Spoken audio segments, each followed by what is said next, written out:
pyetja radhës, selam aleikum, hoxhë nderuar, i kam dy pyetje që lidhen njëra me tjetrën. Në cila situata mundesh të bësh gibet për një person?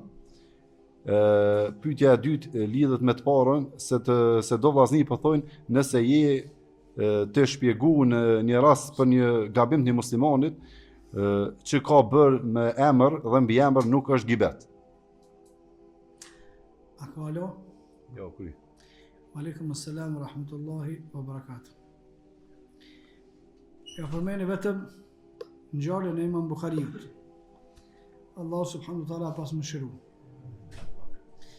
Imam Bukhariu ka qenë dietar i hadithit, sigur që e dini. Dhe gjatë punës së tij kryesore ka qenë gjurmimi i njerëzve që e transmetojnë hadithin, gjurmimi, ata do të mi avlyp ku i ka, ku si ka të metat, se o puna e djetarit hadithit, edhe pastaj vërtetimi ose mos vërtetimi i hadithit.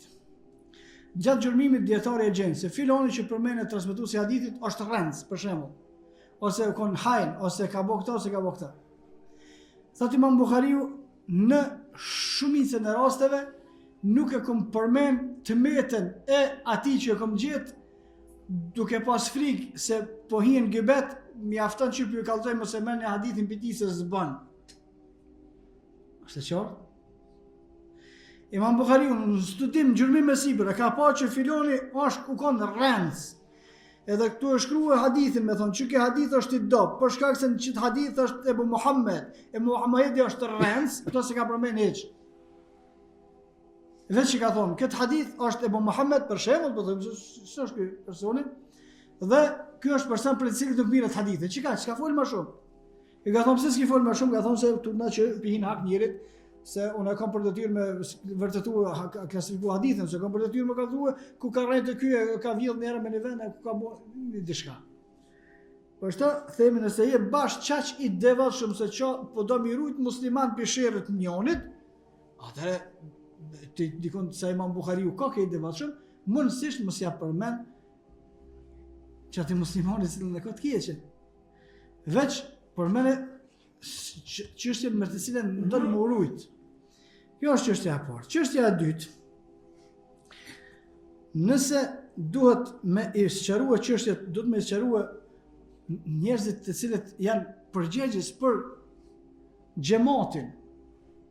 Njerëzit të cilët janë përgjegjës për mahallën, për lagjën, për vendin, ata duhet me shpjeguar njerëzve pikuna vjen rreziku. Jo kur quhet më ardh, më thon filoni kish bërë kështu, filoni kish bërë kështu. Dhe e fundit, nëse është e domosdoshme, që kanë përmend dietarët për murujtën prej sherrit tina, kjo bëhet mase që ti të rriqet vretja atina që e ka vetë që të cilësi, edhe i thua, këshire djali mirë ti ka që disa herë këtu në xhamit e na, po vjedh kundra. Na të kena pa që po vjedh, mos vjedh ma, se kemi me kallzuar të na krejt popullit. E tashmë kjo nuk është gibet. Jem të urujt pe një hajni këtë rast, për gjithsesi vepër. Ama, sigur që i kanë bërë disa të marrum, hajde të bëjna gibet, fi se bilillah, kjo prallë, dhe gibet me bërë, hajde me pimë raki për i Zotit, pijet rakia, fi se bilillah.